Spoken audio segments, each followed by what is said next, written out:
Welcome everyone. Can I welcome all the members from across East Devon. Hello, nice to see you all here today. Officers, those present in person and those online on the screen in front of me, and our two speakers, Councillors Patworth and Turner, who we will hear from later. I am your chair, Councillor Paul Hayward, and this is my vice chair, Councillor Jess Bailey. Obviously, the reminder to everyone that the meeting is being live streamed, so please mind your language and be considerate and kind where you can. Not where you can, please just be considerate and kind. Please also note that there's an updated report made available to all members for item 8 and the late report for item 10. Copies have been made available and they are online. For anyone watching online, welcome. Item 2, apologies. We have received apologies from Councillors Nat Vanston, Councillor Helen Brown, they are county councillors, and from Councillor Tim Dumper, who is a district representative on the committee. None others I'm aware of? No, thank you. Declarations of interest. Committee members should declare any interest at the appropriate time, either now or perhaps when we reach the appropriate item on the agenda before discussion takes place. Item 4, minutes. Minutes of the meeting held on the 21st of July have been previously circulated. We received no comments on the minutes in advance. Do any members here present have any comments on those minutes that they wish to raise now? Councillor Burrow. Thank you, Chair. Just minute 8 regarding the discussion about Newton Poppleford. Near the bottom of page 3 on the minutes, officers were asked to investigate and confirm the motion detection on crossings. Was a green light extended and have motion sensors lower limits not changed, or have they been changed? I haven't seen any report back on that, and it's not included in item 10 on this agenda. So could we have an answer to that? And also, the recommendation was that officers would work with the ward member, being me, and the parish council to assess the pedestrian demand survey. Has that happened? Because I don't recall it in that time. Thank you.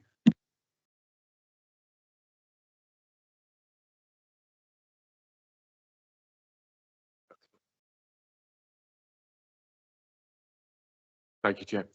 As a matter of urgency, I will check that officers could confirm the timings that have been requested. So apologies if you've not received that. I'll request that as a matter of urgency.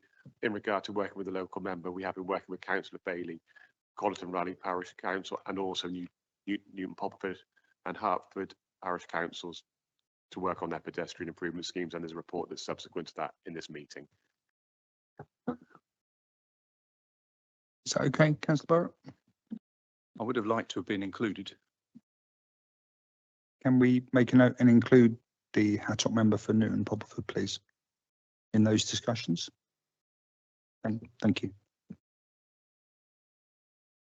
So do any other members have any comments or questions on the minutes? If not, I'll move from the chair that we accept those, and I'll sign those at the end as an accurate record of the meeting. Anyone in objection to that? No? Okay, thank you. So they're taken as read. Item 5, items requiring urgent attention. None have been raised to me by the clerk of the meeting in advance. I have nothing at this point to cover under urgent items. So we will move straight away to agenda item 6, the local waiting restriction programme, which is items pages 1 to 40 of your agenda pack. And may I ask the officer, the report of the Director of Climate Change, or the representative of, to speak on this item, please? Yeah, thank you, Chair. As members may recall, at the last meeting of the Hattock, we agreed a number of sites for advertising as part of the local waste restriction programme for this year. So earlier in the year, we advertised 25 sites. 17 of those came back with comments, as summarised in the appendix in the report. Obviously, it's recommended that those sites that did not receive any comment are implemented as advertised. what I propose, Chair, is we go through member by member the list of sites that have received comments in the appendix, just to make sure the relevant local member or local members are happy. I'm conscious that some members aren't here, so unless they've made representation to another member, I would suggest and recommend perhaps we take those decisions and delegate that to offline to the director in consultation with the local members. Is everyone happy with that approach? Yeah, lots of nods. So please, yeah, carry on. Appropriate moment, if everyone could mute their phones. Thank you. I should do the same.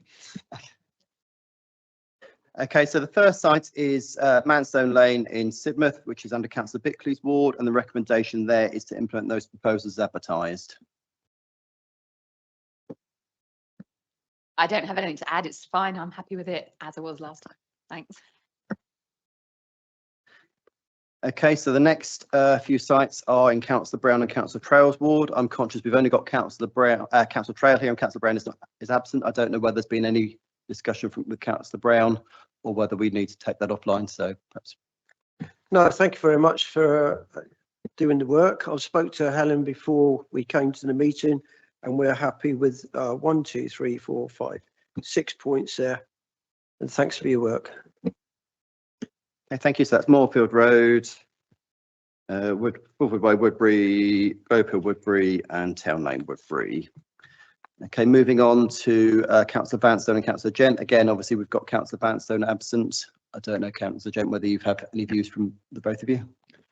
Very happy with all the proposals, which I believe are supported by Town Council and residents. I haven't had any communication on this particular point. I forgot to ask Councillor Vanstone. I apologise. I knew he wasn't coming, but I forgot to ask. But I'm not aware that he's got any views on it, so I don't know whether you want to consult with him. But I think it'd be fine to go ahead. Up to you, Chair, but my suggestion would be to make sure we've got the views from both local members, so perhaps we do take that one offline and resolve that through delegated powers.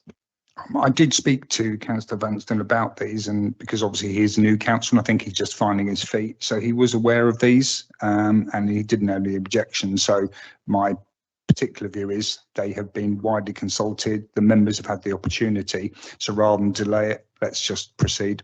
Thank you. Okay, fantastic. Councillor Bailey. So there's a number of sites: Ottery Street, Otterton, Brook Street, Ottery St Mary, Ridgeway Gardens, Ottery St Mary, Tipton School, Beach Park, West Hill. The recommendation is that we have a site meeting, but otherwise the recommendation for all the other sites is that we proceed as advertised.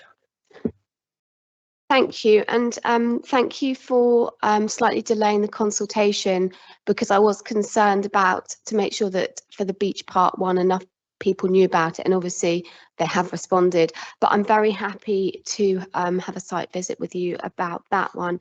My only other, so I support all the others. My only other comment is about Ridgeway Gardens, because although there's 5 respondents supporting, I was contacted subsequently by a resident who was objecting and said that they hadn't seen the notice in time to formally respond through the consultation, but that they would be submitting a separate objection through Devon County's website. And I just wondered whether that had come through to you or whether any others, because I'm thinking that maybe others will have come through to you outside the formal consultation, and what we do about that, because it slightly concerns me that there may be objections that are kind of sitting in the system somewhere. Thank you. I will need to do some digging in that one, so perhaps with that discussion we take that offline and do some further investigation. I think if it has been a late submission, as long as it's a reasonably recent late submission, not kind of weeks after the execution, but if it's a few days late, then generally we would still accept those and include them. But obviously if it's weeks or months later, then absolutely we wouldn't include it. But I would like to think it has been, but I'm happy we can take that offline and resolve that through delegated powers. Thank you. Okay. So moving on to Budley Sultan, Councillor Hookway. So we had some comments regarding Elmside and Tidwell Road and Richmond Road in Exmouth. And the recommendation for those 3 is to implement as advertised. Thank you. I've received no comments from residents on any of the 4 proposals, so perfectly happy for you to proceed. Thank you. Thank you. Obviously, Councillor Arnott's not here, so I propose again, unless there's anybody's had anything, we take that offline and deal with that through delegated powers. And then Councillor Jeffries, we've got Chapel Street, Honiton, and Rosemount Lane, Honiton. I'm happy with both of those. I know on the Chapel Street one, there's a couple of objections and something about private land. I haven't had a chance to investigate that, but just want to check if that's okay with the process. Yeah, obviously the restrictions would only be marked on the public highway. I think the plan, there was a slight error where it followed the edge of the property boundary, but it would obviously follow the highway boundary. So that's why we would update that. But yeah. Great, and thank you. And I noticed there's one of the residents suggested something about improving the whole area, which I know there's it's quite a busy space, that area. I don't know if that's something we follow on later with, to see what other things can be done in that area to leave that tension between access and yeah, obviously in terms of the local waiting restriction programme, this is a programme to look at small waiting restriction changes to try and improve things. Obviously bigger scale developments obviously require additional funding in different streams. So as a local member, you're more than welcome to explore what's wanted, and obviously we can then explore what costs that might be, probably in discussion with the enabled officer as a first port of call, to see what options we've got and what facilities and funding might be available for that. Lovely, thank you. Okay. So with that, Chair, that's obviously gone through the members. So if you're happy, I think we just take a vote that we're happy to agree what the recommendations we've discussed and agreed through the discussions. Thank you, James. So from the page 9 of your agenda pack, the recommendation is that the committee be asked to note the work on the local waiting restriction programme and agree the recommendations contained in Appendix 2, subject to the couple that are going to be taken offline and dealt with under delegated powers. I'll propose that. Do I have a seconder, please? Councillor Trail, thank you. All those members in favour? I believe that's unanimous. Thank you very much indeed. So that deals with agenda item 6. I'm going to make a slight deviation from the agenda, and my apologies, I should have covered this under announcements at the very outset to give officers a fighting chance, but I'm going to bring agenda item 10, pedestrian safety improvements, Newton Poppleford and Collerton Raleigh forward, and deal with that before item 7, because I know we have a speaker from Collerton Raleigh here. So on that basis, may I ask the officer dealing with this to present item 10, please? Thank you.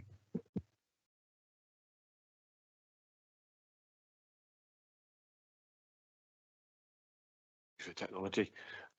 Good morning, thank you, Chair.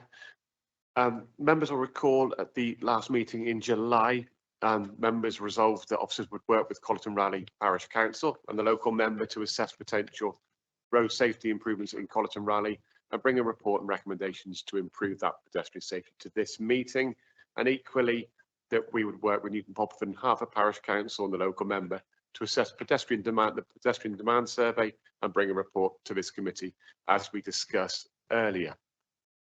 So this response is in response to that resolution and subsequent identification of funding to undertake a feasibility study to identify potential improvements which could improve the existing pedestrian refuge facility, which is situated between the 2 bus stops at the east of Newton Poppleford and subject to resource the bus stops at the eastern side of Newton Poppleford itself.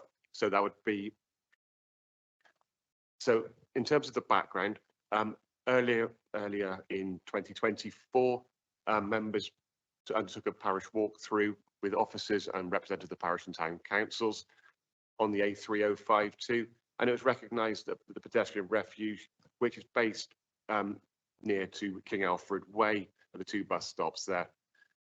Whilst it would have been constructed to the correct and appropriate standards at the time, it wouldn't meet current standards, and as such was not the attractive pedestrian crossing resource we would want at that location.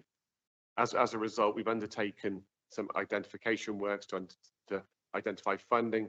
They've been recognised we could actually undertake a feasibility study there, just to enable officers to understand and recommend what could be undertaken there to make an improvement, subject to all those things around road widths, speed to traffic volumes, all those types of things.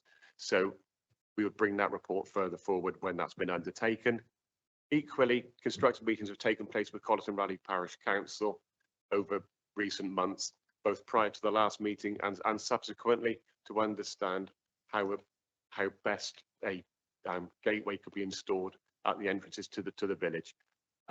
those conversations are ongoing. Indeed, we had a meeting over the past couple of weeks where identification of funding has been discussed as well during that, which is coming from a local resource, which is very helpful. So as such, commitment has been made at that most recent meeting to gather speed data and discuss the location at the Speed Compliance Action Review Forum, and again, bring a report further forward in the future. So as such, a recommendation for this meeting is a feasibility study is undertaken to assess the options to improve the existing pedestrian refuge situated between the two bus stops on the A3052 High Street, northeast of King Alfred Way, and the bus stops in the east of Newton Popperford. And secondly, the officers continue to work with Colleton Raleigh Parish Council and the local member to identify opportunities for the installation of a village gateway or similar potential pedestrian safety improvements in the village. Thank you very much, Tom. May I invite Councillor Patworth to speak on this item?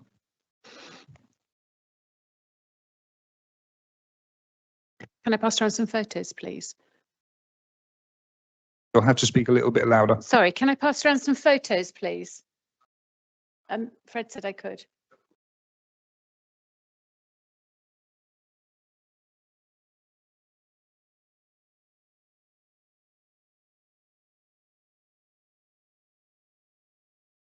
Over to you, Councillor Patworth. Thank you.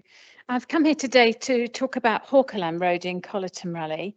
As you can see from the photos, the road's narrow and it's got no pavements. It's used by all manner of traffic like pedestrians, cyclists, horse riders accessing the common. And the big problem is that we have large tractors and articulated lorries using that road as well. The articulated lorries are accessing a small industrial unit leased by Clinton Devon Estates to various businesses, and they're using the road at all times of the day and night. In 1987, a planning application for the development of one unit was declined by Highways, stating that Hawkerland Road was unsuitable for the traffic that the unit would generate. Yet 40 years later, with the road and junction being regularly used by articulated vehicles, that's where we are. There have been multiple incidents of damage to properties and walls and boundaries, and local residents have actually been injured, thankfully to date not seriously, but we do have multiple reports of close calls. Residents' vehicles have also been damaged, being hit by these vehicles.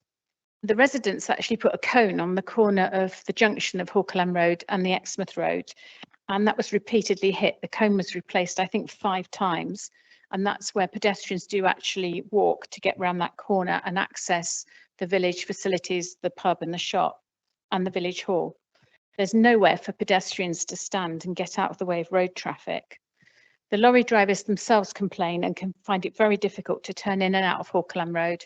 There's no white line on the Exmouth Road. That's how narrow it is at that point.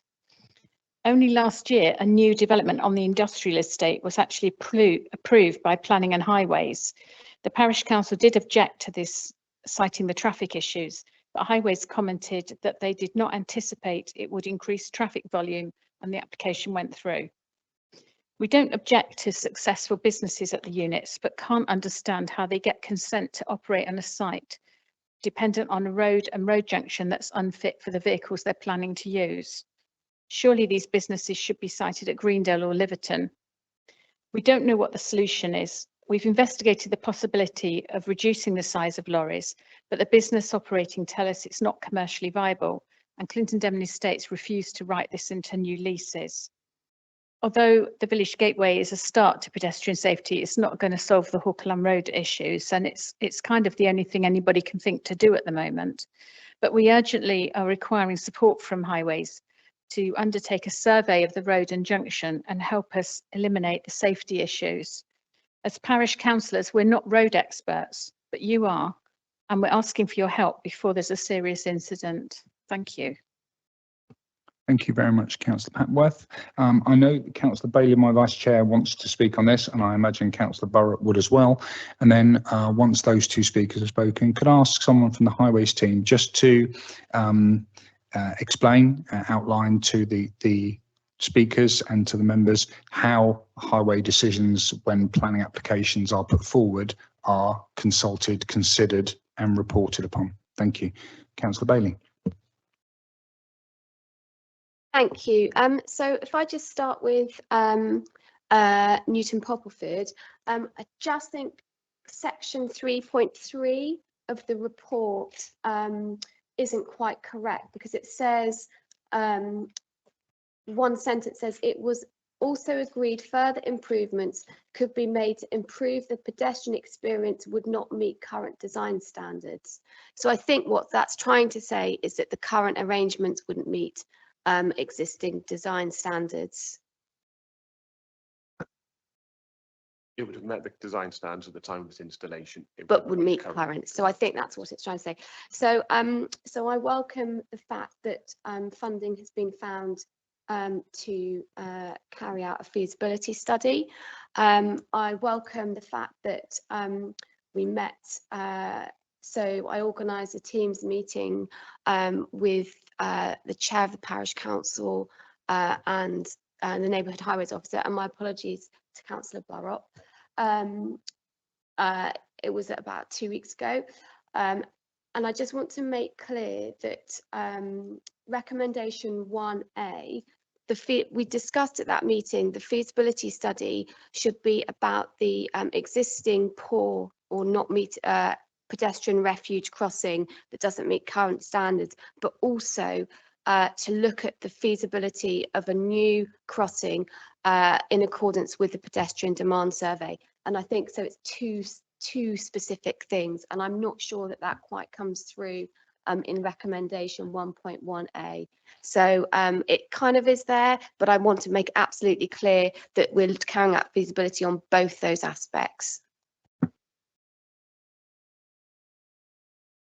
The priority will be the existing pedestrian refuge, and if resource allows, because there's a limited amount of funding has been identified, if within that resource we're able to undertake feasibility on the second location, we will do that. Thank you. It's just that the pedestrian demand survey, we commissioned a pedestrian demand survey, so therefore it seems illogical, just we know where everybody's crossing, to then not carry that forward into the feasibility work. Agreed, and we would hope to be able to undertake that work. With the resource that is available, we would expect to be able to do both those sites, but we would prioritise the existing to ensure that that's utilised safely. Councillor Burrett. Thank you, Chair. I have to declare an interest. I'm a resident of Newton Poppleford, and also one of the crossings in question is pretty much right outside my driveway. So I don't have a vested interest. Well, I do kind of have a vested interest in the in that particular crossing near King Alfred Way. Members will be sick of hearing of Newton Pop because we've raised it a number of times. Indeed, Councillor Bailey, well, officers referred to a meeting in early 2024 where we walked through. The incident on the pedestrian crossing where a pedestrian was killed, an elderly pedestrian was killed, was December 2020. No, we are talking about years now of relative inactivity. I'm pleased and welcome the fact that this report is looking at the feasibility of improving the two existing refuge crossings, which are the only two crossings other than the pedestrian crossing within a 1.1 mile long village. You know, we have commissioned, as Councillor Bailey says, this pedestrian survey. It clearly indicated that there is a demand and need for further crossing in the village. I would really welcome that being brought forward with all haste to next year's budget, if at all possible, or if it can be included in this feasibility, it would be really good. So I'll leave it at that in terms of Newton Pop. In terms of Hawkerland Road, I absolutely support her, and I hear her frustrations in terms of what's going on in the Hawkerland Road area. We've seen the expansion of what is a Clinton Devon Estates industrial estate over the past years. Planning has really let down the residents of Culleton Raleigh, in my opinion. We have clearly, as Councillor Papworth mentioned, in 1987, sounded like a bit of joined up thinking. You know, is it suitable place for articulated lorries? No, planning gets turned down. If we had that when subsequent planning applications had come through, I'm sure, you know, we wouldn't have seen the expansion that we've seen. We are now where we are. Clearly, we're not going to get the industrial estate in Hawkerland shut down, nor probably should we. It's you know, a basis for a lot of business and employment. But what I'd like to hear from officers is what could we do? So what can be done by this committee or by DCC? Not just let's have a meeting to discuss or whatever, but I'd like to hear what this committee could do. Can we restrict hours of use? Can we restrict sizes of vehicles, etc.? So what is within the jurisdiction of DCC and what isn't? Thank you.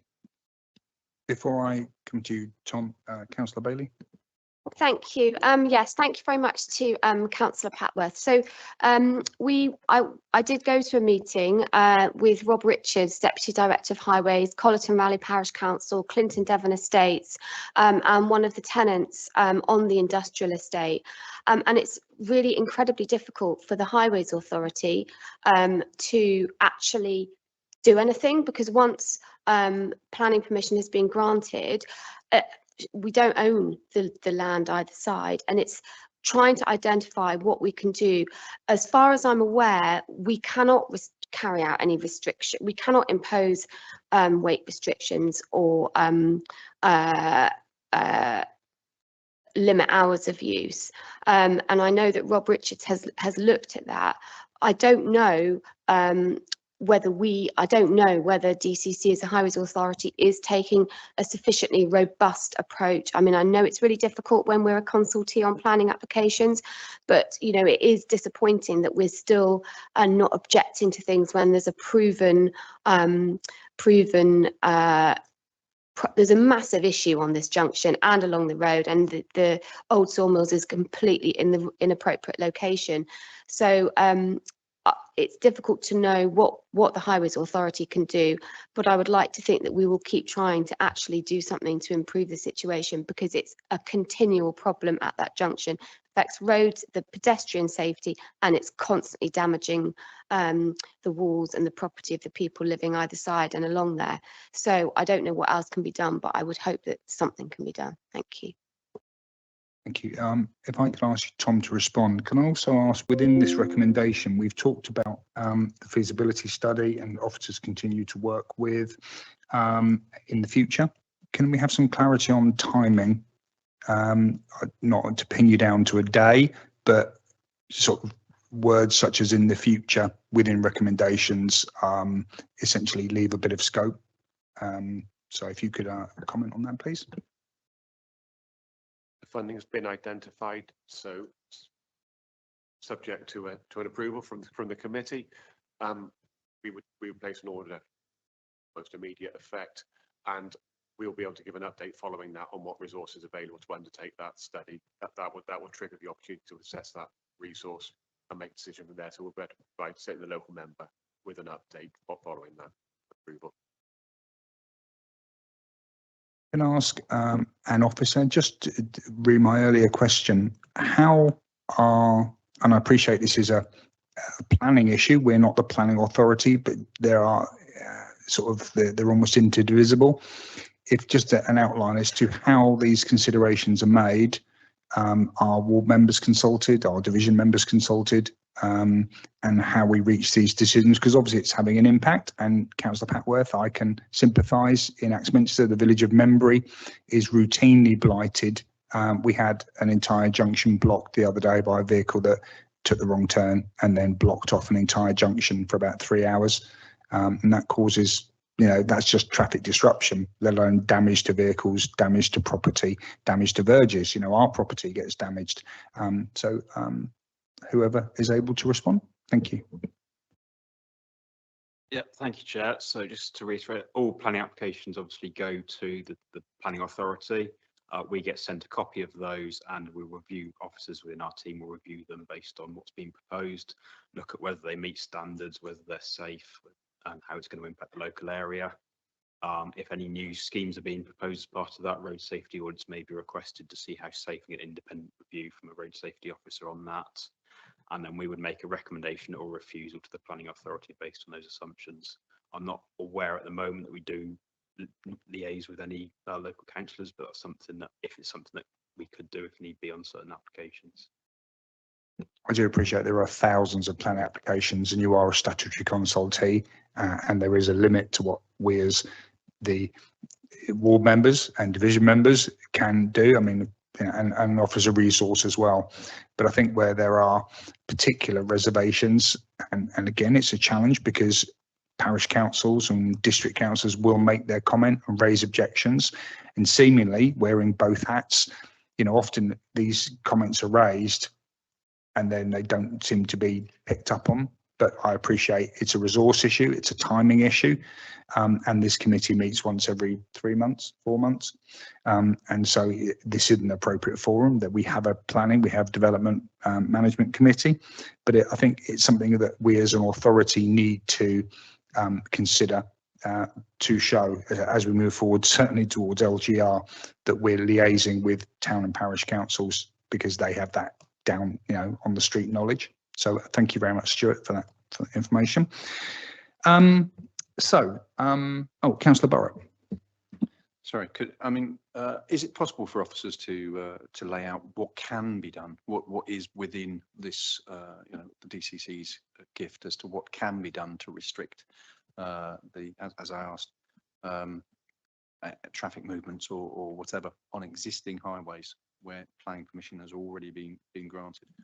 What is within our gift, and what can we do rather than what can't we do? And secondly, in terms of this specific site at Old Sawmills in Collet and Raleigh, is it possible to put a red flag on any applications that come through for further expansion there, and just say, look, we will consult on this. We, you know, here is a particular site where there is known concern. We will respond as a statutory consultee. I suppose the first part from that is if the question of what could be done, I appreciate that's quite an open-ended thing because the highways legislation, but if a response could be provided, not necessarily today, but to myself, the vice chair, and members of the committee in a roundabout way, just what powers we do have as an authority, what can we do to assist in cases like this? Not saying we will do it, but what powers do we have as a highways authority? And I suppose that's a legislative question. On the issue of the planning applications, does your system allow zones, areas, towns to be flagged, or would it require the district councillor representative on this committee to flag it with perhaps you, Stuart, and say they've noticed one has come in, because they'll probably see it quicker than you will, and then flag that with you so that it does get that higher degree of scrutiny, perhaps? Yeah, I don't think the current system does allow that. Certainly, if there's any concerns any councillors have on certain areas or development sites, please do get in contact with our team, and we can, the officers dealing with the applications. Councillor Bailey? Yeah, I think there's always an issue in the kind of like the joining up of planning, isn't there, in highways, because Collet and Raleigh parish district councillors aren't on this committee. So, and lots of district councillors who are involved in the planning process aren't on this committee. So planning applications come in, and as the county councillor, you don't always know. Even as a district councillor, my district ward is a fraction of my county council ward. So it's really difficult to know. I mean, we can't all look at every single application for the entire county ward. And it's a question of how do we have a more joined up approach as county councillors, so when there's a planning application that comes in where there is likely to be a highways impact, we always know about it. Councillor Trail. Thanks very much, Chair. What I basically do in Exmouth is I have the planning applications which come to the town hall for or housing and other things as well. And it's up to the town committee to make a recommendation or not. And if they have an issue, they normally contact myself or Councillor Brown. And I don't know if they contact Councillor Hookway, but that gives us the opportunity to see what's going on. And if they have any issues at the town council or parish council, they can raise it with ourselves when we attend their monthly meetings. So that is a way of going forward, in my view. I mean, that strikes me as a very it's an Exmouth-centric approach. It seems to work. I probably doesn't happen across the entire district, this East Devon district. And I suppose it falls back to perhaps Colleton Raleigh, if I may, through Councillor Patworth. If you see an application, as soon as your clerk flags it and it goes to councillors on your parish council for consideration, just immediately forward it to Councillor Bailey and ask Councillor Bailey to raise it. If you can copy me in, that'd be great. But otherwise, I'm sure Councillor Bailey will forward it on if there's any issues. I think that's the best we can probably ask for. And if other members want to ask their individual parish councils to replicate that, that probably would work. It's all resourcing. But it's an email. You know, if the clerks get into the habit of just forwarding, when they're forwarding it to the members, forward it to the district councillor who already receives it, and the county councillor if there perhaps is a particular highways concern they have. But thank you, Councillor Trout. So on that basis, I think we have considered this. Do any other members have any comment they wish to raise on this item? I think that's no. So in which case, the recommendation is that a feasibility study is undertaken to assess options to improve the existing pedestrian refuge situated between two bus stops on the A352 in Newton Poppleford, subject to the caveats that Tom kindly covered within resourcing and funding for the other option, and that offers continue to work with Colleton Raleigh Parish Council and the local member to identify opportunities for installation of a village gateway or similar potential pedestrian safety improvement scheme. I'm happy to propose that from the chair. Do I have a seconder? Councillor Hookway, thank you very much. All those members in favour? Thank you very much indeed. That's unanimously approved. Bear me a second while all my screens wake up.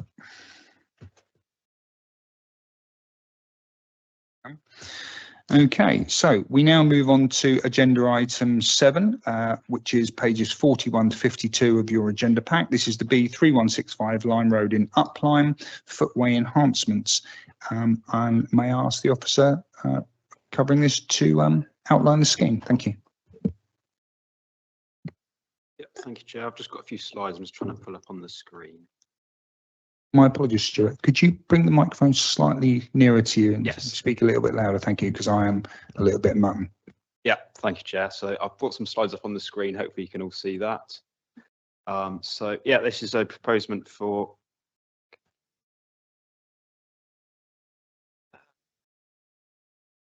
technical problems. There we go. For a footway along Lime Road in Upline. I did provide an update on this about a year ago, but I'm obviously conscious there's quite a few new members here since then. So as a bit of background, this is one of the main roads to Lyme Regis. It travels through the middle of Upline Village. There are a few very narrow sections. In this particular section, the road narrows to 5 metres wide for a 30-metre section, and there is no footway along that section. There's also insufficient space for 2 large vehicles to pass. And there's also visibility issues as well because I'm a slight bend in the road. This route is used by lots of people walking to schools, both in Upline and Lyme Regis. So there's lots of demand for young people to walk along this road during the day. And it did feature heavily in Upline's neighbourhood plan a few years ago as a high priority scheme that they wanted to see delivered in their area.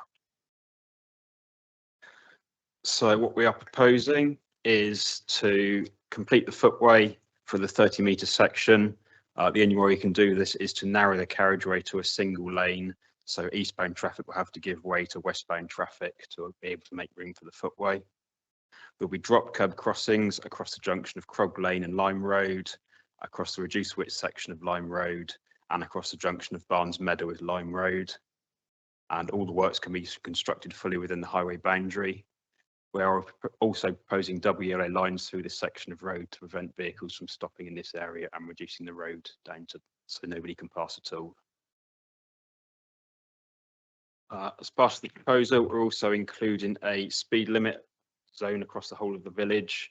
Again, this is something that the local parish council have been very keen on for a number of years. This would also benefit the scheme in terms of making sure we have the forward visibility that meets standards, so lowering the speed from 30 miles an hour to 20 miles an hour will help with safety in the area. A rough boundary of the area is shown on the screen and included within the reports. This is still to be finalised. It's currently a working proposal at the moment. It's only being considered again because there are local contributions towards this particular scheme, which is on the next slide.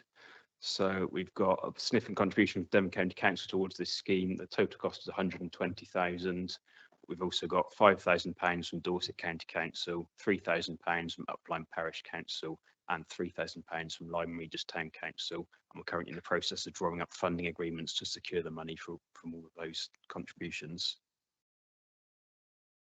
So in summary, we're asking for a recommendation to approve construction of the footway scheme at an estimated cost of 120,000, to advertise the associated traffic regulation orders for double yellow lines on Lyme Road, and if no objections are received, approve the making and sealing of the order, to advertise the 20-mile-an-hour speed limit traffic regulation order, and again, if no objections are received, approve and make sealing of these orders, and give the Director of Climate Change, Environment and Transport delegated powers in consultation with the local member and Chair of Hattock to make any minor amendments.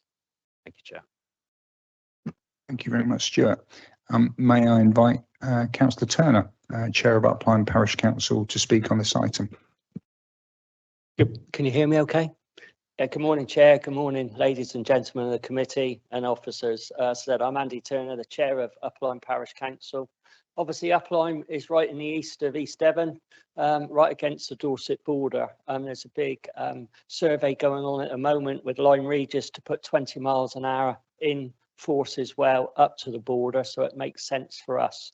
So most people travelling to Lyme Regis and the Jurassic Coast, as you all know, you drive along the A35 from Honiton to Dorchester, get to Hunter's Lodge pub, turn right, that's B3165, going into Lyme Regis. Several traffic surveys have been completed over the last 23 years that I've been on the council. It is the main arterial route into Lyme. So if we just paint a brief picture, obviously the main road goes through the village, centre of the village.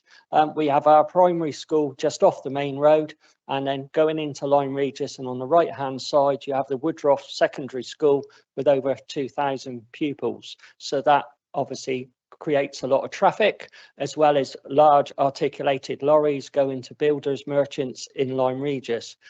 So the children all really go from Upline to the village, as well as many buses coming through. As Stuart just said, that is the major pinch point on the road. On the left hand side is a wall. On the right hand side is a wall with some trees. We actually had to cut those trees down as a parish council. We only have £50,000 as a precept, just over. So we had a tree surgeon in and quoted us £3,000. So I put a team together and we cut the trees down. So that's how we can put the £3,000 towards it. Lyme Regis are putting money towards it, as well as Dorset. On the left-hand side is a telegraph pole by the road, and most people use that as a guard to peer around the corner and then jump out when the traffic's not coming. It's that bad. How there hasn't been an accident there. So I'd ask you to support the recommendation for us, because this has been on our neighbourhood plan since 2016-17 when it's adopted, and it is the most important thing on our neighbourhood plan. As I said, I'll take any questions if I'm allowed, but thank you very much for your time. Thank you very much, Councillor Turner. Do any members have any questions for Councillor Turner?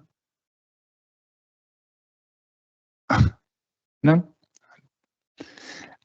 Okay, so personally, I'd like to just put on record my thanks to Upline Parish Council for their patience and their perseverance, and to Lyme Regis Town Council and Dorset Council for their contributions. They're not under any obligation to contribute. They're a different county entirely, but it's helped the financial numbers stack up. Members, any, so Councillor Trail and then Councillor Connor. Thank you very much. It's just first, Stuart. Okay, can you go and put the design back up, please?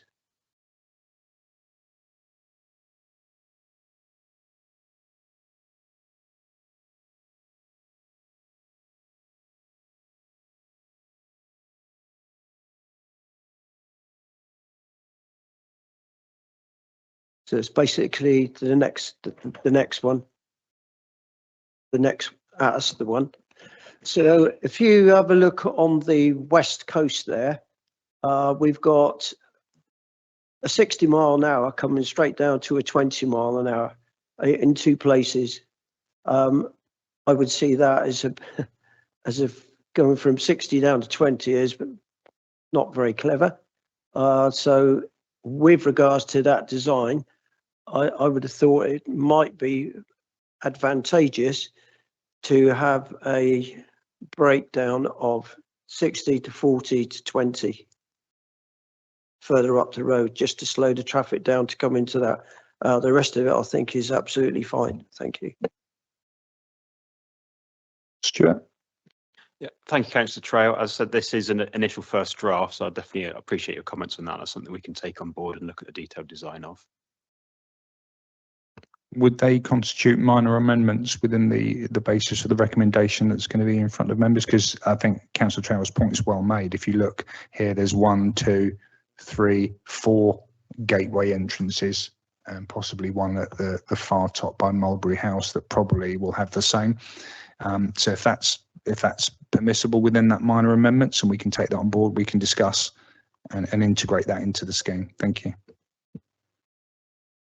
Councillor Connor. I think you largely answered my question actually earlier. It was just the entirety of this does sit within Devon, is that right? None of this project stretches into Dorset? Yes, as far as I'm aware, and I'll look at Councillor Turner here, but from my knowledge, all of this is within the curtilage of Devon County, but it does bump immediately up against the Dorset boundary. And I've talked to the Dorset County Councillor, who is very positive and supportive of this scheme, as indeed is the Dorset MP. Yeah, because it seems to me this would be enormous benefit to Dorset. Can we not get any more money from them to fund it? Yeah, I think getting some contribution out of Dorset was a miracle, and again that comes down partly to our officers and to Upline, who have been very persistent in this. I think we could establish a precedent that essentially something on the other side of the boundary, there could be some reciprocal hand putting out. So I think at this point we accept it's a Devon proposal. Devon is a sovereign highways authority, and we're grateful we've had a contribution. But personally, I wouldn't want to delay this with a sort of a bit of horse trading. In fact, the promises of money have been there for quite a while, and it was only due, again, all due respect to officers and the parish council, the persistence of constantly saying it's going to happen. We hope it's going to happen. Please keep that monetary offer open. They could have at any point with their own finances withdrawn it. So I think at this point, but I take your point. Thank you. Councillor Jeffries, did you want to speak on this? I hadn't put my hand up, but it was just. Sorry, that's out of the corner of my eye. My apologies, Councillor Jeffries. As I'm on already, it was just really pleasing to see a really well worked through scheme and the calming of traffic down to the 20 mile an hour limits. And you can see from the details there and the contribution from the parish council how I think that's going to change how that place is to live, and particularly in terms of children and young people and travel to and from school. Because it's going to make a really big difference to lots of lives. Thank you. Thank you very much, Councillor Jeffries. Councillor Bickley and then Councillor Burrow. Thank you. Very much welcome this, and I know that a few residents that have written to all of us will be very pleased. I'm looking at Google Maps. There's a sign on the corner of the Crog Lane that just says traffic calming ahead, and I just wondered what that meant because I can't see any. The other thing is there lighting for this scheme as well? It does talk about being a very dark corner. That's my question. Thank you. I'll take Councillor Burrett if your contribution, then we'll ask officers to respond. Yeah, I'll be quick. Fully support this, and I would like to see this type of scheme expanded out to other pinch points in Devon, to be honest. Thank you. Thank you very much. Stuart, do you want to come back on Councillor Bickley's point? Yeah, thank you, Councillor Bickley. So I can confirm that there will be street lighting provided as part of the scheme along this route, and the traffic calming is basically the give and take priority for the traffic. So one lane not to give way to traffic in the opposite direction. Okay, so it's traffic calming at the moment. There's a sign saying it's there. Is that just like a sign to encourage people to slow down, or is there actually a scheme in place already? I'm just being nosy. I believe that refers to the curb feature by the bus stop. Councillor Taylor is nodding, so thank you very much, Tom, for that clarification. So do any other members have any comments on this? Well, in that case then, as chair of the committee, I'm personally delighted that this we can take this forward. So I'm happy to propose from the chair the recommendations as listed, A to D, with delegated authority to myself and the Director of Transport for any of those minor amendments we've discussed. May I seek a seconder, please? Councillor Bailey. Sorry, Chair, just a point of order. So you're the ward member for this.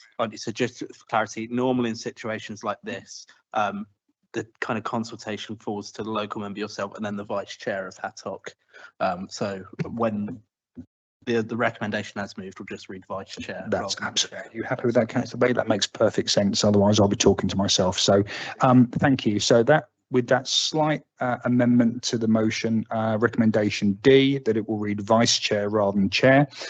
I propose Councillor Bailey has seconded. May I ask for a vote of members, please?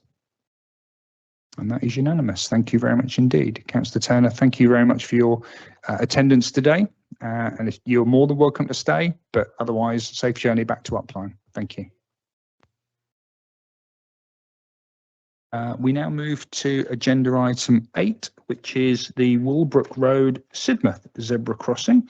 And may I ask the lead officer to present on this item, please? Hi everyone, Greg Neal, Transport Planning Officer in Devon County Council. I'll be presenting today on Walbrook Road Zebra Crossing Sidmouth. I get my technical.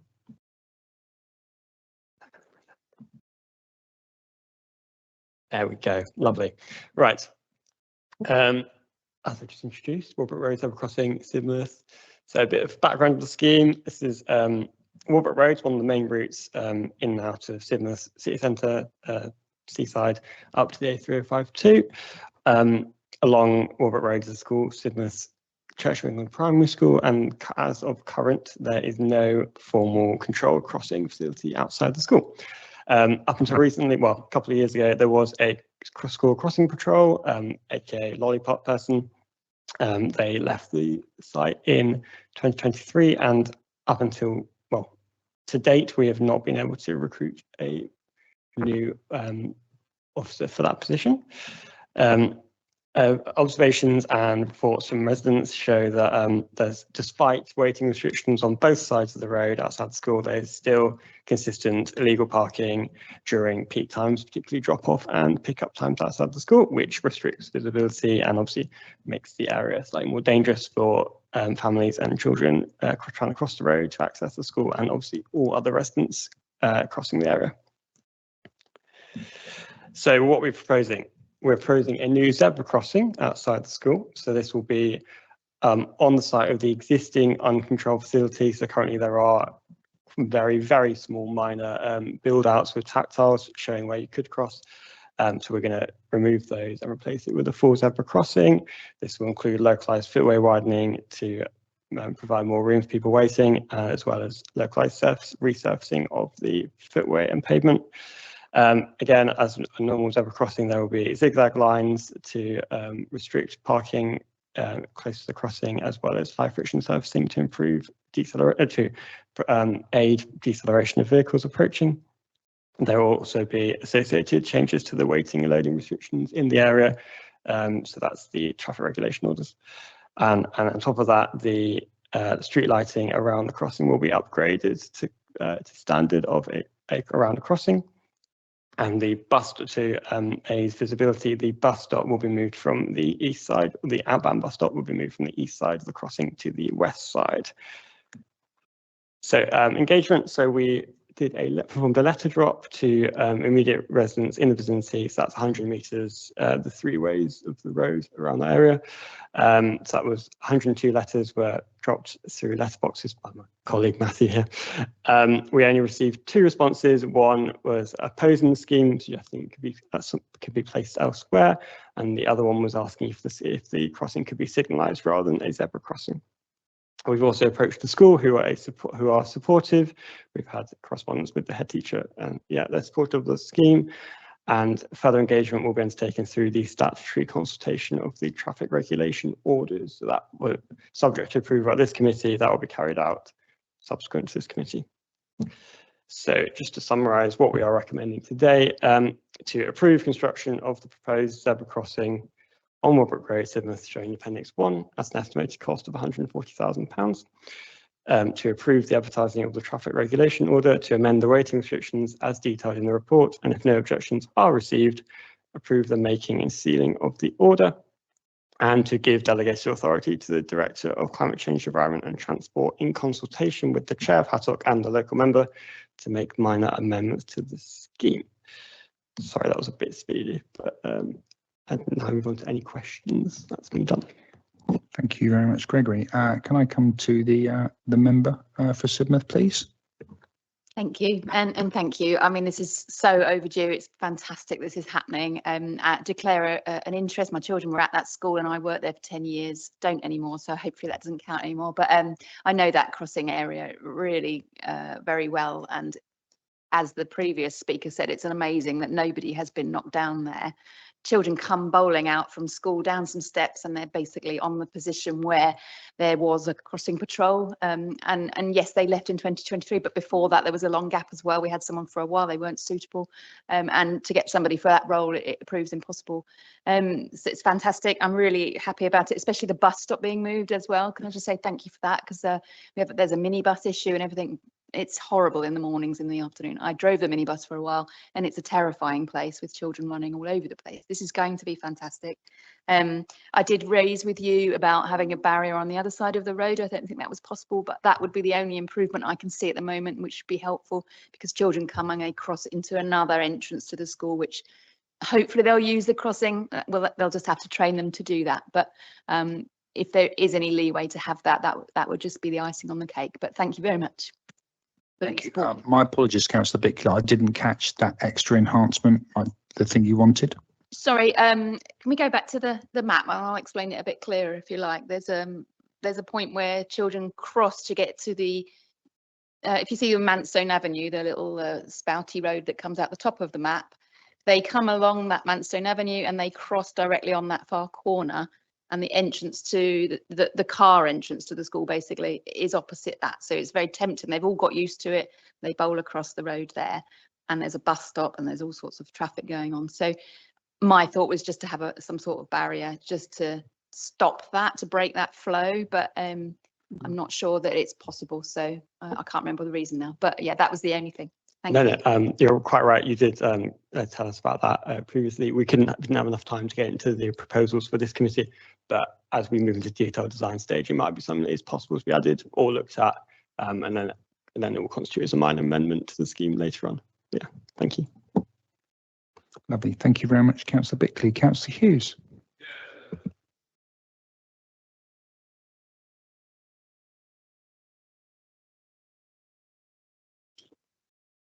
Yeah, well, welcome this and delighted that the Active Travel England funding has been earmarked for the zebra crossing. The only concern I do have is and I think it mostly came as one of the objections to the scheme, and it's mostly one of the people that live in those cottages at the bottom of opposite where the crossing is going to be. I was just wondering whether it would be possible just to actually reduce the zigzag on the north by 1 car length, because there's nowhere for those people to actually park. to unload shopping or anything. And I mean, this crossing is basically going to be used by the kids going to school and the parents in the evenings. It's not going to be used hardly at all. And so by reducing that zigzag would actually help those residents. And I think if we could do that, that would be a bonus. Matthew? Hi there. Thanks, Councillor Hughes. I think there's a minimum length of zigzags, but we can look into what that minimum length is. I think the minimum length is probably what's on the scheme, but we can investigate that. Thank you. Thank you. I do have one question, and it's not denigrating what we're proposing to do here. When I, being my temperament, when I typed into a search engine of my choice, what's the cost of a zebra crossing? There was a range of costs, and the most expensive cost that the internet has picked out is this one. This is the top end of every zebra crossing cost from London across the whole of the UK. And mindful that we've just recommended a scheme in Upline, which was costing 120,000, and that's quite a significant scheme. Can officers just explain how, essentially, and I appreciate it's not just lines across a road, but there's no beacon, it's just essentially a zebra crossing, how that's costing £140,000 when equivalent costings elsewhere in the UK seem considerably less by a margin of about £100,000. Thank you. And I say that as genuinely not to criticise, but also as a member of the audit committee tasked with making sure that we have VFM in this authority. Thank you. Thanks, Chair. All of the crossing schemes I've worked on are approximately around this sum, and it does, I agree, it does seem like a lot, but when you look at the amount of work in often moving curb lines, drains, power, getting electricity to the beacons, etc., traffic orders, high friction servicing it, the costs are quite a lot more than you might imagine they might be. But certainly it's in line, I think, pretty much with other zebras that we've done recently. And that's both with EDG and with WSP. So I think they're pretty consistently expensive. Can I ask, just for my own peace of mind, that could you provide Councillor Bailey and myself and other members of the committee, within confidentiality regulations, just a breakdown? Possibly it doesn't have to be into the pounds and shillings, but certainly where the costs are. There's a labour cost, there's a material cost, there's a design cost, just so I can understand for going forwards where these costs arise. That would be very helpful. Thank you. Of course, I know, just whilst we're talking about it, that the cost of high friction servicing has radically increased recently, apparently, like lots of other materials, but yeah, absolutely. Okay, I'll be very grateful. Thank you. So Councillor Bailey, and then I'll come to Councillor Trail. Thank you. It's about the issue of costs as well, but it's not specifically on zebra crossings, but about 20 miles an hour. We've had the figures, haven't we, for different 20 miles an hour zones, but I'd really like to understand the breakdown, and I don't think we ever got that, of how the figures are so high. So I asked separately for the cost for one of my communities, which is just a small community, and it's £20,000. And I'd really like to know why it's £20,000. I know we've had the different ones for Ottery in various places, but how is that made up? Thank you. Councillor Trail. Yes, on this particular crossing point, I thought that we'd passed that all schools in Devon had mandated signage and the zigzags, because you've said you're going to take one of the restrictions that you have out and put something new in.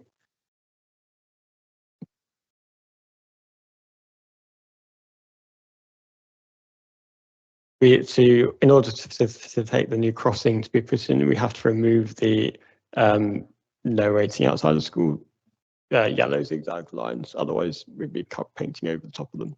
So, and therefore that's an existing TRO. Correct me if I'm wrong, James. There's a TRO behind those lines, and there's a TRO behind the crossing lines.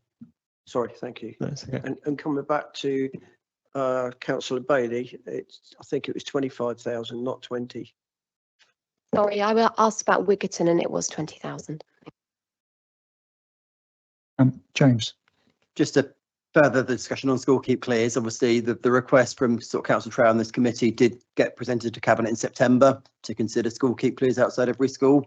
And obviously Cabinet resolved that any request would be considered through the local waste restriction programme. So it wasn't a request from the council that we are going to do school keep clears outside every school. So the request was submitted to Cabinet and Cabinet decided that the local waste restriction programme is the route. If local members want school keep clears or outside the schools, that would be the process for it. So it wasn't a blanket approach. Thank you very much for that clarification. Councillor Bickley. I might be going over what you've said already, but about the cost, and I'm really interested in as well. And I wonder if is it that we use one service provider that does all these crossings and we're contracted to them, or do we shop around? You know, and when we get a figure like £140,000, is it possible to get more of a breakdown when that report comes out in future? Don't get me wrong, I'm absolutely in favour of this, but you know, you raise a good point, so thank you. So perhaps rather than dwell on this now, if you could, through your colleagues, just provide to members of the committee as a separate email, separate report, and appreciate, you know, it's resourcing, but I think there's a general theme here that we'd like to know, and just the points that have been raised on that. I think Fred would have jotted down those notes to liaise with you. Councillor Burrett. Fully support this. I know exactly where it is, and like Councillor Bickley, welcome the crossing. It's a shame not to see lollipop ladies or gentlemen in place, but if we can't recruit them, we can't recruit them. That is the critical point of when the crossing is required. If we did have those people available, then perhaps these resources would be better spent elsewhere. Because you could just safely patrol the crossing for that period of time. One question about the, I think it mentions in here, lighting upgrade is required.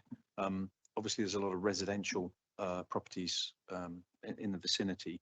Can we make sure that, you know, any lighting upgrade is not incongruous on those properties? I'm interested, and it's just my ignorance, I'm afraid, but of which I'm revealing a great deal today, but Felicia beacons are no longer required as a requirement of a crossing, are they, or they are? No, yes, the crossing will have pollution beacons on it. If that wasn't clear, apologies. And regarding lighting, there definitely are ways we can explore shielding, things like that, to avoid direct light into people's properties. That can be. And the beacon itself. And the beacon itself. Because you know you wouldn't want a property with a pollution beacon installed right outside it that's going to flash day and night into your bedroom, etc.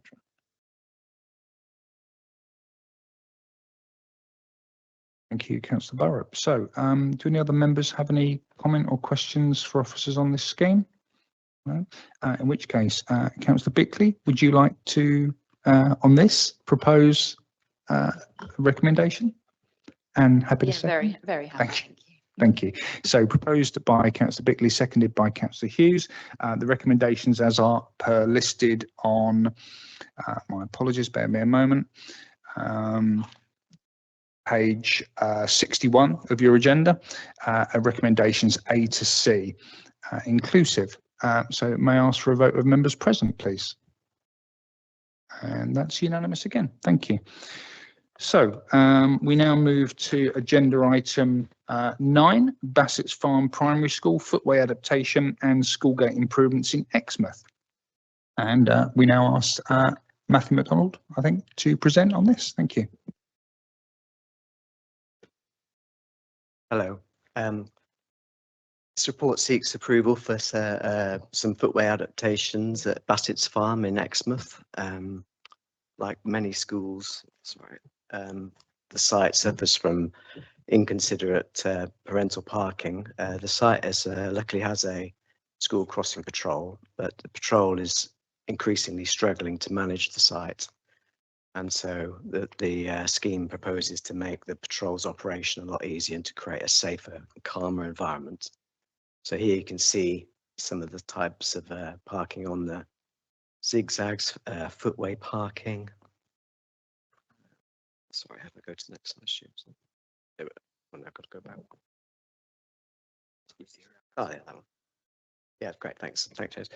And this has resulted in damage to the footway and to the tactiles. Part of the scheme also includes enlarging the bus box from 10 to 15 meters, because currently what happens is the image on the left, you can see the buses stop to allow passengers to alight or to get on, but it can't actually access the bus box. So,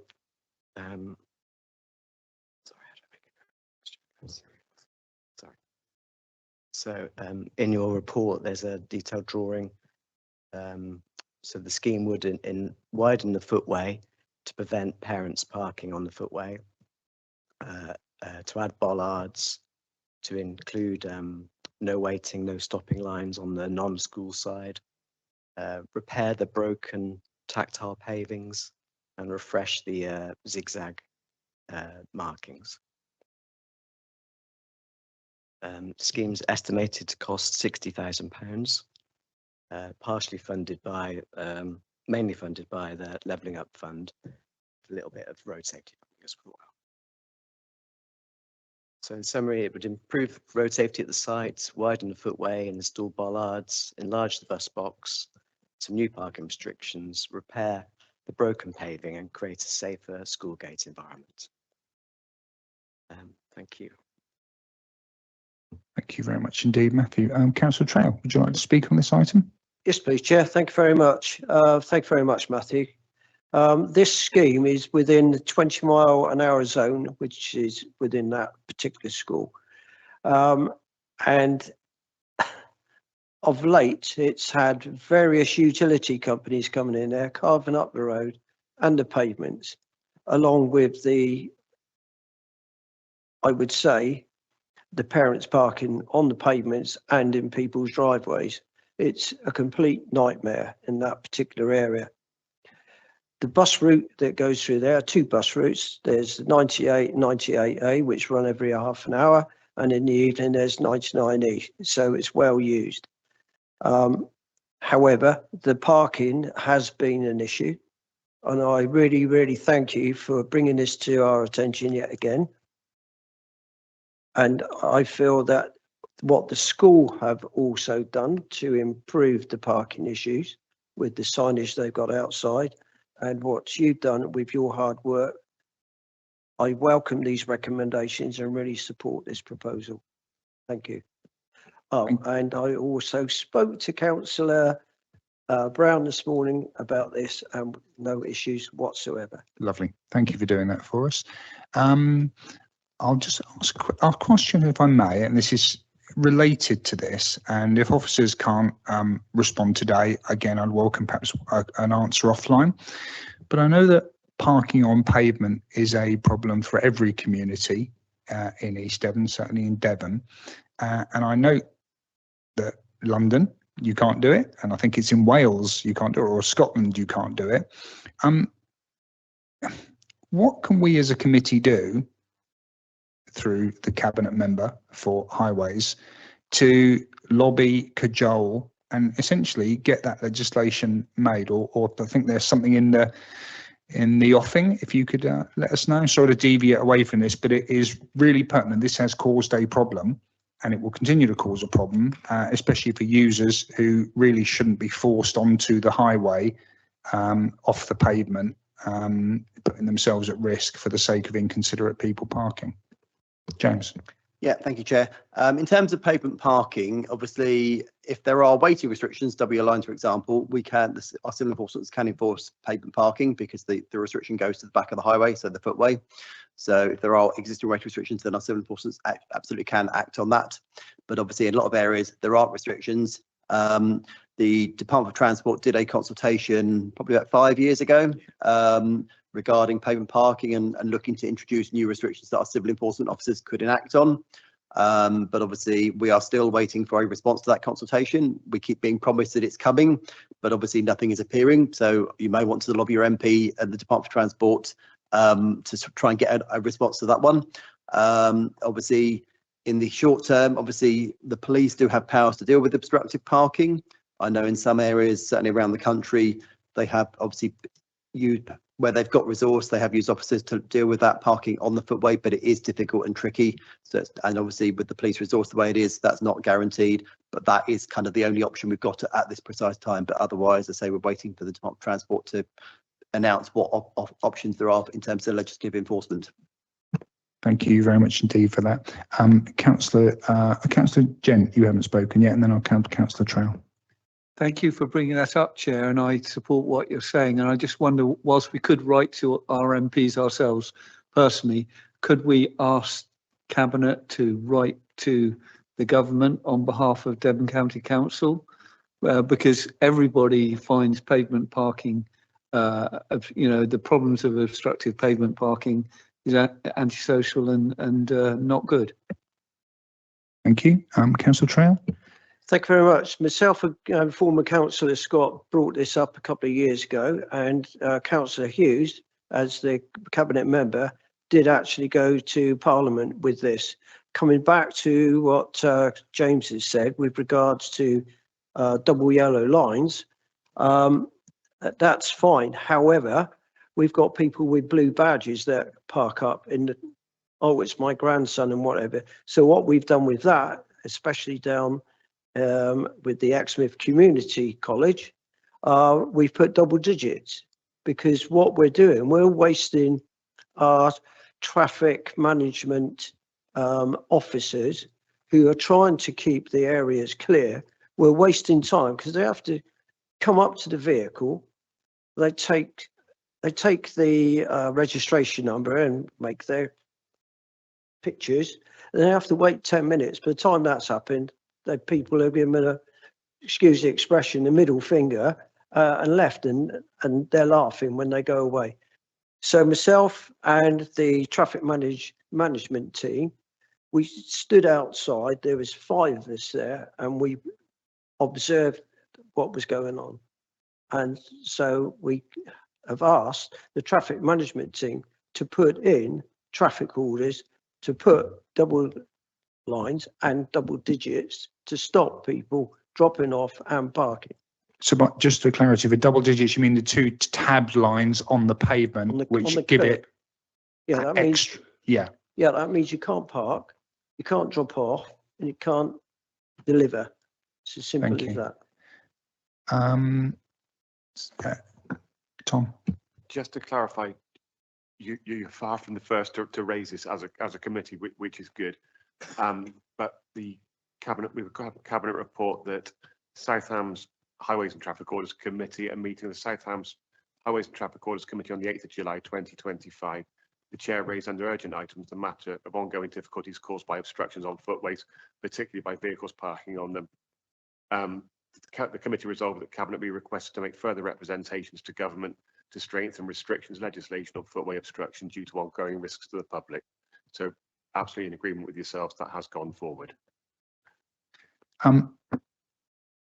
Councillor Hughes. Yes, thanks, Chair. I mean, this is an old chestnut, isn't it? I mean, been raising this for years. I mean, the DFT actually promised it was going to go in the Queen's speech. Well, she died.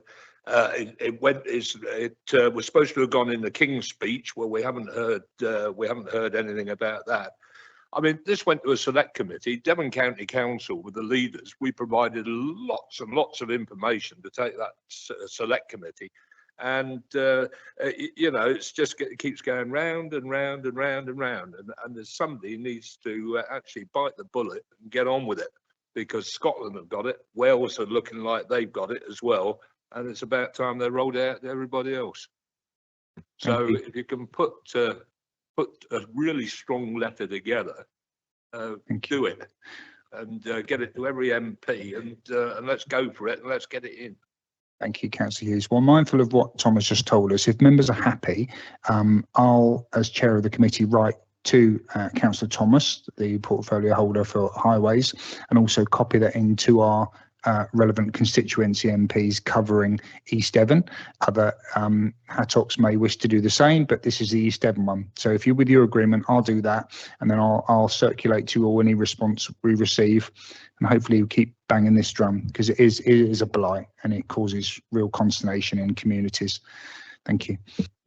Chair, if I can also add, just to add, so the Cabinet did consider the South Hams HATOC referral, and I'll link to those minutes in the minutes. But yeah, that it was agreed that Cabinet would make representations through Devon MPs, through Patrol, which is parking and traffic regulations outside of London, and to actively engage with the Department for Transport. So yeah, that's already done, but I'll link to that in the minutes.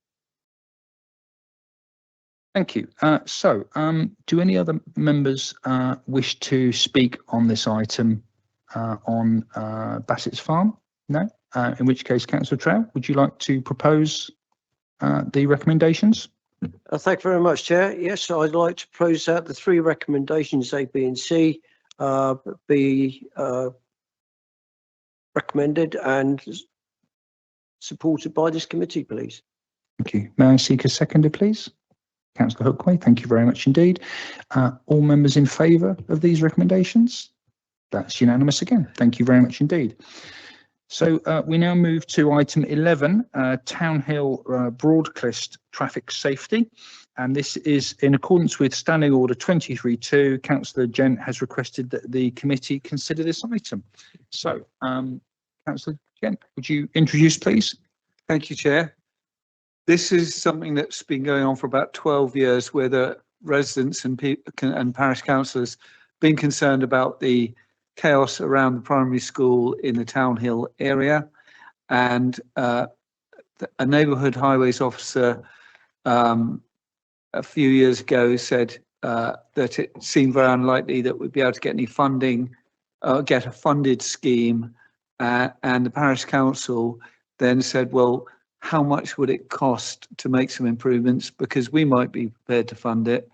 And I've been trying to get some costings for a while, and it hasn't helped that a neighbourhood highways officer became long-term sick, and so I wasn't able, and so then I've been to the portal, but I haven't had a response. So I'm sorry to bring this to committee. I just wanted to get a response. Could officers please work with the parish council to provide some costings? Thank you, Chair. Tom. Absolutely. First of all, apologies if you've not received a response. That's not acceptable. You should have received a response by now. We're more than happy to work with yourself and with the local parish council. And actually, this has gone on for many years. The approaches have changed now towards funding and delivery schemes where we can get the buy-in. I would say that with the proviso, it's a very challenging site for a number of reasons in terms of restrictions, but yes, we're more than happy to work with you as we go forward on this. Is that okay, Henry? Absolutely fine. Thank you very much. Sorry to take up your time. Not at all. Thank you for raising it. So we now move to agenda item 12. I don't believe there are any petitions or parking policy reviews, so that matter can be swiftly moved across. Item 13, bus users and stakeholders, the bus forum, verbal update from the committee representative with myself. It's a very, very short verbal update. I don't believe there's been any meetings, and I haven't received, to my knowledge, I actually have received one email, I believe, on this subject, but it was just for information noting, so I can't really report much. If I attend a meeting, or when I attend a meeting, I will be delighted to bring a verbal update for you on that. Item 14, matters for information. This is pages 69 to 70 of your agenda report. Actions taken under delegated authorities. There is one, which is West Hill Road and Ashley Brake West Hill. Councillor Bailey, do you want to speak on this item? Only very quickly to say that this is a scheme, a parish council scheme, where there's a new pedestrian link between West Hill Road and the village hall and school, and I'm delighted that it's been implemented. I think the first planning application for it went in 2001. So I'd like to congratulate the parish council on all their hard work on this, and I don't think there's any outstanding issues from a highways point of view. Can't see anyone from the office team leaping up, so I think that's probably the case. So thank you very much, Councillor Bailey, for covering that one. And then we have two final matters of information. Item 15 is reference to Cabinet, the school keep clear. And this was an item on the agenda from 2nd of April, so before some of us here were present. And you'll see within that report the Cabinet response and the resolutions there. Fred, are these just simply for notation? Yeah, I mean, members can comment if they want, but it's simply just to update them that obviously something they've referred to Cabinet has been considered by Cabinet. Thank you. And then agenda item 16, similarly reference to Cabinet, the village gateways. So do any members present wish to, noting the comments and recommendations from Cabinet? I appreciate we have some Cabinet members here. Anyone member wish to make any observations or comments? Can't see any hands. No. So we'll just note both of those. And then finally, agenda item 17, dates of future meetings for your diary. 10:30 on the 20th of March. 20th of July, 17th of November, and 2nd of March. Thank you, Fred, for taking us into 2027. Oh. And so they will obviously be published, and the agendas will be published in due course. We have no part 2 reports. So on that basis, I don't see anything else on here. So thank you all for attending, and I draw the meeting to a close. Have a safe journey home. Thank you, officers. Thank you, members of the public, if any watching. And I draw the meeting to a close. Thank you.